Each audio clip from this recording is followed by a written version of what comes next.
pourquoi avoir porté plainte 3 ans après les faits? Parce qu'il y a 3 ans, on n'aurait pas entendu, encore moins qu'aujourd'hui, je pense. C'était très difficile pour moi de porter plainte. Il était dans la même entreprise que moi, il est toujours. J'étais comme paralysée en fait. Je ne voulais plus entendre parler de cette histoire. J'étais presque dans le déni. Et c'est juste l'affaire Beaupin, quelques mois plus tard, qui m'a refait une piqûre de rappel et qui m'a dit disons, n'oublie pas ça quand même. Et je ne l'avais jamais oublié en fait. J'avais toujours ça en moi. Mais je me sentais pas les épaules, je me sentais pas la force, je me sentais pas assez soutenue, je pouvais pas y aller. Puis après il y a eu l'affaire Weinstein, il se trouve que c'est arrivé pile poil au moment de la date de prescription de ces faits. Et moi on m'avait toujours dit attention parce que si le délai de prescription passe, il sera innocent. Et toi tu as vécu quand même quelque chose de grave, une agression sexuelle. Et moi j'avais cette date du 20 novembre 2017 comme date de prescription. Weinstein, c'est arrivé juste un mois avant, au mois d'octobre. Et là je me suis dit bon bah c'est le moment, tu n'as plus de choix en fait, tu as envie de le faire, tu as envie de le faire pour toi, tu as envie de le faire pour les autres, pour tes enfants si tu en as un jour. Enfin voilà, j'avais vraiment cette envie-là d'avoir comme une réparation en fait en justice.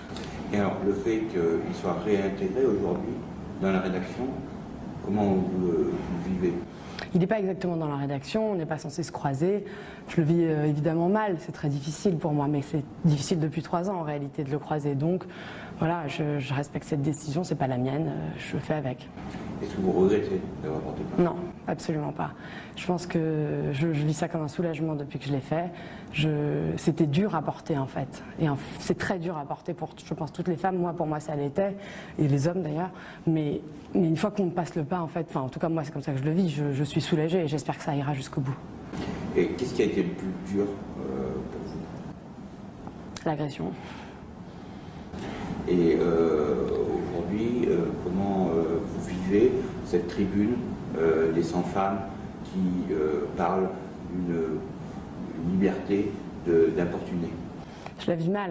Elle m'a fait de la peine, cette tribune, personnellement. Je pense qu'elle a fait de la peine à d'autres, parce qu'on aurait besoin de la notoriété de ces femmes pour autre chose, et qu'on est très nombreuses à ne pas avoir envie de se faire importuner, surtout quand il s'agit, dans mon cas, d'agression sexuelle. C'est pas une main sur le genou, c'est pas une blague potache, c'est une agression sexuelle qui s'est punie par la loi, et ça peut même valoir de la prison. Donc il faut pas prendre ça à la légère. Après, chacun a le droit de s'exprimer. Moi, il y a des choses qu'elles disent dans leur tribune, notamment sur la liberté d'expression, sur la censure dans l'art, que je partage.